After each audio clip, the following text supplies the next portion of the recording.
Today is June 4th, 1997. My name is Helen Sendyk, that's HelenSendyk.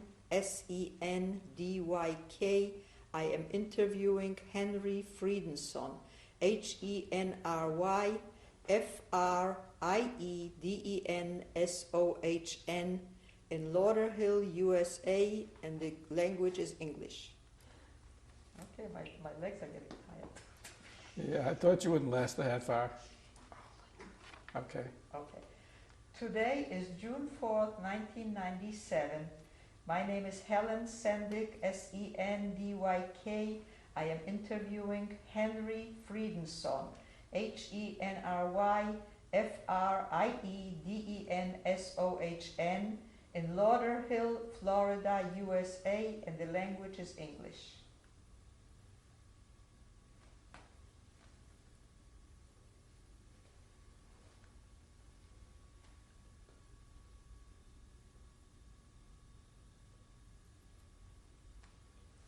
Good afternoon. Hello. Can you tell me your name, please? My name is Henry Friedensohn.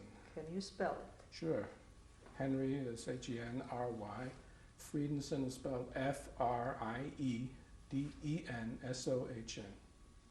And your date of birth? My date of birth was May 6, 1929. How old are you now? 68. Where were you born? I was born in Antwerp, Belgium. Can you tell me a little bit about your childhood in Belgium, in Antwerp? Well, I was in an elementary school at first, and I loved it, but my parents decided to put me into a Jewish school, Sefer Torah of some kind, and they put me there, and I was very unhappy there. That much I remember. School wasn't as good as the public school, the Belgian public school, which was very good. And then I was still there when the war broke out, so that would be it. As far as the environment is concerned, for the last few years, anti-Semitism had started to get its ugly foot into Belgium already. They had a party that was for the Nazis and so forth. I personally never suffered anything as far as direct physical injury to myself. My brother once was caught in a park by a group of these anti-Semites that beat the hell out of him. But I want to go back a little bit. Yeah. Tell me about your family before the war. Well, I have a brother and a sister, both older than me. And my two parents, were with us. And What was your life like Okay. in Antwerp? All right. We were very poor. The main reason is, which I'll tell you about it later, the main reason is that my father couldn't get work as a pocketbook maker. That was his trade, and he could make a good living at it when he had work, but when he didn't have any work, it was no good. We had no other source of income, so he used to take cameras, go out during festivals in the smaller villages and take these camera snapshots of people, and they gave him some money for that, and that's how we barely survived. We started to do a little better when my brother reached the age of 16, and he started working as a diamond cutter. Some members of the family who had large diamond businesses took him in and taught him the trade of cutting a stone round. Who were these family members? These were my mother's sister. She married into a family that was very reasonably wealthy, and they of course took Jack, my brother, and they were going to make him into a class 1 diamond cutter, and he did become that. He became one of the best workers in the industry. Mhm. Do you remember your extended family, your mother's sister, her family? Yeah, I remember them. Yeah, sure, I remember them. There was her sister had one child, and the husband was in the diamond line, and a very nice man, and she was lovely. She used to come once a year during my birthdays and make a party for me and give me gifts and stuff. Very nice people. So the family relationship, what was it like? Was it a good one? I think it was good. I mean, we were the poor relatives, but still, they didn't make us feel like that. So it functioned quite well, I would say. Mhm. Yeah. You said besides your brother, you had a sister. Yes. Tell me a little bit about your sister. Well, I love my sister. I mean, but when we were kids, we didn't get along that good. So we used to fight all the time, you know. Then my father would take out a strap, his famous strap, get into that room, and give us 1 or 2 whacks, and that was it, you know. But we'd remember that for about 3-4 months afterwards. Yeah, yeah. That's very interesting. My sister was always with us during all our future adventures in France and so forth. She was always there, always the reliable one in the family. What was the age difference between you and your About sister and brother? 6. My brother was 7 years, and my sister was 6 or 5.5, something like that. Older? Yeah, they were both older. So you were the youngest? Yeah.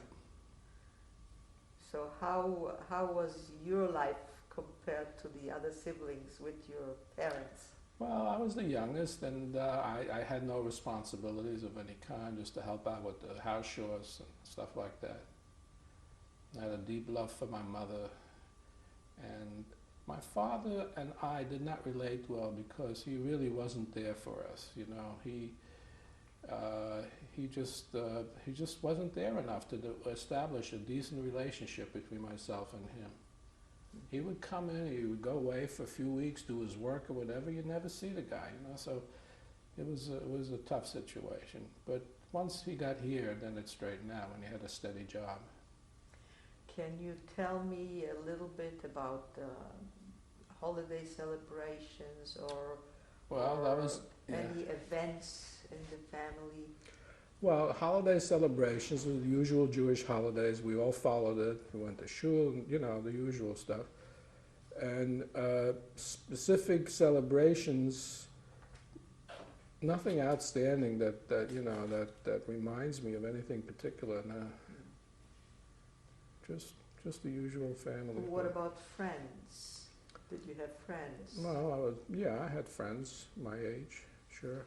Who were your friends? Well, some of them were schoolmates that were my classes and so on. Some were neighborhood boys that I used to, you know, run around with. And that's really, I can't think.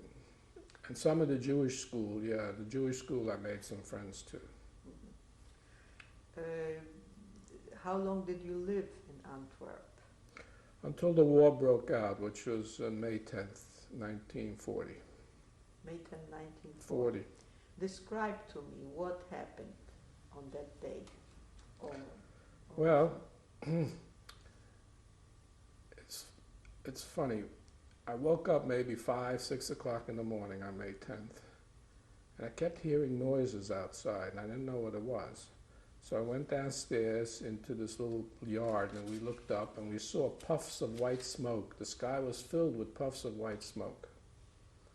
And we could hear occasionally a plane would fly by, and then we would hear possibly a thunder-like noise, which would suggest that bombing was going on.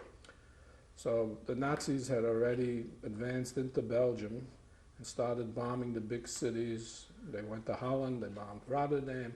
But Antwerp itself, where I was living, I don't remember any major bombing centers or any huge losses from that. Not, I don't know why, but Antwerp is a big port, and I suppose they wanted to save the port. It was one of the biggest ports in Europe, I think, or the second biggest.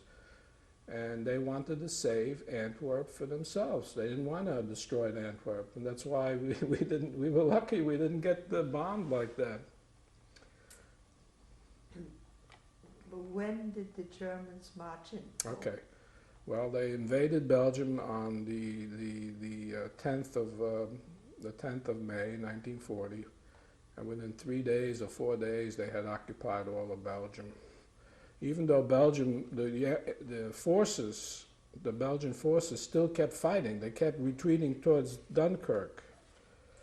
And we didn't know it at the time.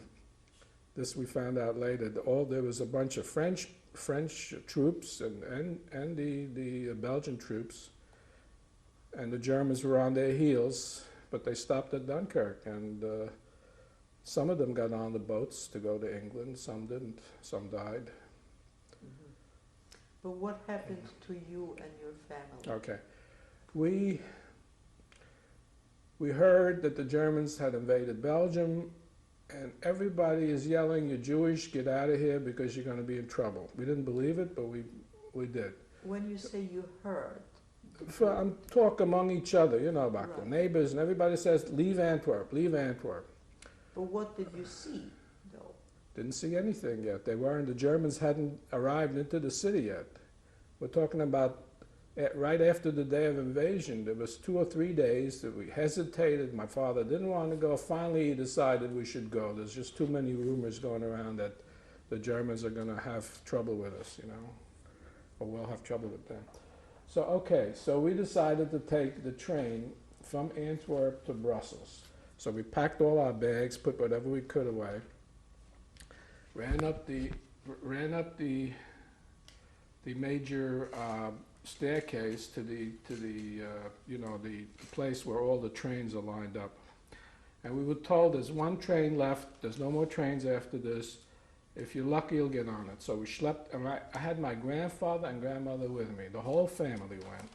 And he had had a stroke, so he was paralyzed halfway. You didn't tell me about your grandmother and grandfather. Tell me a little about them. Okay, they were Were these your paternal or maternal grandparents? maternal. And they lived in Antwerp? They lived in Antwerp, right. My paternal lived here in the United States. See, my father's a big family in the United States. That's one of the reasons we got out. But when the Germans started, we had to get out of there. So we took the very last train. At first they wouldn't let us on the train because this is where the ambassador from Paris to Belgium was going back to Paris, and he didn't want any strangers on the plane, so they refused to let us on. Then my grandfather comes with his paralyzed leg, and whoever was a kind human being made a deed that saved 6 lives or 7 lives. He let us on the train, and the train took us all the way to Brussels. And again, somebody tried to hustle us off the train, but we said no, we're staying on the train. So we stayed on the train, and the train kept going. And it passed the border, the Belgian-French border. And we saw hundreds of trains full of French troops, English troops, and so on. They were going up the other way. We didn't know it at the time, but they were going to Dunkirk already because the war was lost within a few days. It was all over. And they were trying to escape through England. So they went to the coast, and we were going south. So we crossed each other. And it's interesting because in Lille, which is a local huge center of railroad crossings, there was an air raid. We all had to get out of the train. And we got to talking to the soldiers that were in these trains. They were starving. So we gave them the last piece of bread we had. They hadn't eaten in days because there was an army in disarray and running like crazy. Anyway, we asked them where they're going, and they said, they don't know, they're going to the coast. And we spoke to them, and we tried to encourage them, and they were very friendly. The English soldiers were very nice to us, very friendly. And later on, I figured out they were going to Dunkirk, and how many of those escaped, who knows, you know. But we kept going on the train. We never got off the train. We was on that train for 6 days, constant, day and night. You said there was an air raid. You got off, but got back on? Yeah, got back on, right. We had to go to the nearest shelter, you know. Mhm. And we got back on, and the train kept going, and I got a good view of France going right through all of the middle of France, all the way down to the south of France. So you went for 6 days on the train? 6 days on the train. We didn't have much to eat. There was no place to buy food and so on, but we managed. It wasn't that bad. And you arrived after 6 days where? Yeah, I arrived in a little village called Matre de Rivière. This was a little village, maybe 100 miles or so from the Spanish border, in the south of France. And it was mainly farmers and French people. And they made us get off the train. And whoever was in charge of the newly acquired refugees, which was us, How big a group were you besides your family? how did they what? How big a group? Oh, it was a whole, I would say maybe 30 or 40 people was our group where they dropped us off, yeah. All, Maybe a little more. all from Belgium? All from Belgium, all on the train, that same thing. They stayed on the train. Nobody wanted to get off the train till they were as far away from the Nazis as they could go. So we were lucky. We followed this train. Speaking about Marthe Rivière, last year I went there. I rented a car and I looked at it. You know, the whole village I couldn't even recognize it. It's right near Toulouse, which is a big city. I couldn't recognize it, but it was interesting to be able to see that, you know. So all these people you say got off? Yeah. They all got off and we all came up, and the Burgermeister from the town came over and he said, we're going to put all the families in with different farmers, and they will... Burgermeister, that's the mayor. Mayor, right. And they put me with a farmer. His wife, they had a son that they had adopted, but he was never there. He was in the big cities, and apparently he wasn't doing well. And they were just lovely to me. They treated me like their son, and I used to love them. They had a dog named Fraulein. It was a German Shepherd. I loved that dog. It was a great experience. Anyway, after a while, they put my parents in a house. There was a house, an empty house, and my grandparents and the whole family. Eventually, we all stayed in a house about the size, maybe about this size, large, no living room. There was just a kitchen and sleeping quarters mainly. And there was a farmer next door who had vegetables in his garden. We used to sneak out and steal some of them. But most of the time we were able to buy something because they had given us money from the Belgian government. Or the Belgian government gave some small amounts of money to keep the refugees from Belgium from starving. So this is. What about the language? You spoke the language? No, I did not. I didn't speak any French. It took me a long time to learn French. Well, eventually I learned it, but I could not speak French at the time I got there. So I listened, you know. If you're young, you can pick up a language very quickly. And if you just talk... And the rest of your family? Same thing. Nobody spoke French. But my sister learned it also very well. But it took time, you know. It took time. Did you go to school there? Okay, school. They didn't have any room in the school for extra students, so they had an outdoor classes. So they assigned a teacher to all the refugees, and she used to teach on a bench all the various, I remember learning the various times, you know, the French have about 50 different times of a verb, you know. It's not just the future, the past participle, a million things. So we used to go crazy. It didn't make any sense, but that's how they teach French. Anyway, it was interesting. When was that? Can you remember a date or a year? Yeah, that was the first year we escaped, which was in May 1980. 1940. I'm sorry, 40. May 1940, and for the first 3 or 4 months we were in this Marthe de Rivière. And then, could you spell the name of that town, of that village? I think Marthe? so. Marthe, M-A-R-T-R-E, de, D-E, Yeah. Rivière, R-I-V-I-E-R-A, Marthe de Rivière, or R-E. How long did you stay in Marthe? Okay, Marthe, we stayed about 4, I would say maybe 6 months. we had to wait till we met up with my brother. Let me explain that. When we were leaving Belgium, the only one that didn't go with us was my brother, because he was of a military age, and all people above 16 had to go together. They all met in the center of Antwerp, hundreds of people with bicycles, and they bicycled all the way into France.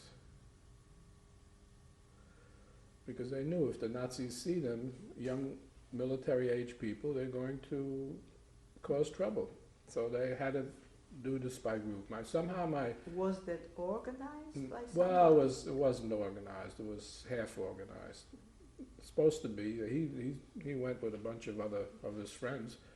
But what happens on the roads? All the refugees and the cars, and then the people schlepping bags, and it was a nut house. I mean, it was like you see in the movies sometimes. You know, it was a disaster. He said, "This isn't for me. I'm going to get trapped here," and so on. So he goes and he finds himself a place to stay. And before we left, we had a good friend in Marseille, a woman that used to live in Belgium that we knew well. And we had said, if we ever get separated, we write to this woman and she'll write forward where we are and so forth. So that's exactly what we did. And so did my brother. He wrote to her. He found out we were about to the Riviera, and about maybe 6 months into the disaster, he walks up the thing. It was right into the house. It was really the greatest thrill of my life. We were so happy he was back with us and so forth. But that was something else. So he found you. Oh yeah, he found you, and now the family was all together. So now if we wanted to go, we could go, and it's not a problem.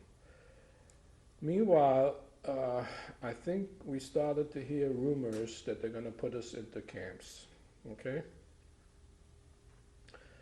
So I didn't know anything about it, but I just said, well, let's see what happens.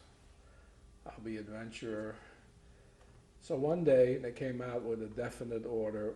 All Yiddish refugees are to go into this train with straw cattle cars, and they'll take us to a camp. At that time, were the French still there, or were the Germans there? Who Okay, was the Germans never came into the unoccupied part of France until October 1942. So during all this time, this was when before you were that. there, I was they there. were not I there. never saw any Germans. No. Okay, so it was. So who was it that said that you said to The go to French. camp? There was the Vichy government, the French see. government. They were, semi-Nazis. Mhm. They tried hard. They lost the war. They were astounded how quickly it was done. Within a few days, the war was over. That was unheard of. And they felt terrible, the French people. A lot of them walked around with their head like this, The local populace, were they friendly to you? To Okay, the that's a Jewish people? very, very good question. Yes and no. It depends on the person. If you talk to a Frenchman who knows, who's a little more intelligent, he knows about the war and the World War I and so forth, they were generally reasonably friendly with us. However, you could already sense the Nazi thoughts going into some of the others who weren't like that. And there were some that were definitely anti-Semitic, but they didn't do anything. They were just, routine workers. But we could feel the hostility. Anyway, we knew we had to leave. They gave us a little money, and they told us to take some food on the train, and they put us on this train with straw. And this thing went for 2 days, I think we went. We went somewhere near Marseille. And they took us off the thing and put us in this camp called Camp de Clairfont. C-A-L-M-P-S, Camp de D-E, Clairfont, C-L-A-I-R-F-O-N-T, I think is the spelling, Clairfont. I tried to find it last year, but I couldn't locate it. Describe to me what what was it like? What did it look like? Well, compared to the Nazi camps, it was fairly liberal, and we were not treated like dogs. You know, who was supervising us was the French Vichy. Well, anti-Semites too. They had these black beret, and that's how you could tell who it was. They were anti-Semites, but they weren't murderers and so forth. So they were reasonably nice to us. I can't complain. There were some anti-Semites. You just learned to stay away from them. And they put us in this camp, and the camp was full of refugees from Spain who had run away during the war. You know, the Spanish War, and they were incarcerated in France. So we got to talking with them, and they were playing soccer outside and so forth. Where did you live? We lived in a barracks. A barracks is like the typical barracks that you see in the movies about concentration camps. You know, four beds together, a little room between beds, and a long aisle. That's what we are. Yeah. Was the camp closed or was surrounded Okay. by any means? The camp was closed, but in the second camp, this was after the camp de Clairefonds, we went to another camp called Camp de Brennes. That was also closed, but we were allowed to go out during the day from about 10 o'clock to 4 o'clock, something like that. They let us out of the camp. But let's go back Yeah. first to the first camp, Yeah. to Clairefonds. Yeah. Was it surrounded by any walls, any Well, wires? there was a fence around. Fences? Yeah. It was, but it was not. Not electrified. locked. And no, it wasn't locked. It wasn't electrified. If you wanted to sneak out, I suppose you could. Nobody did, but it was possible to sneak around at night or something like that. Who was watching? Those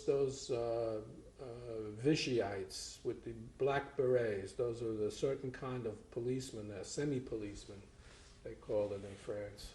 Were they armed? Yeah, they were armed. They were armed.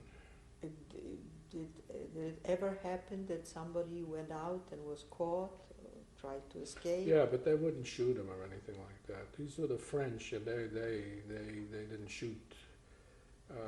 If they turned him over to the Nazis, then they would have been shot right away.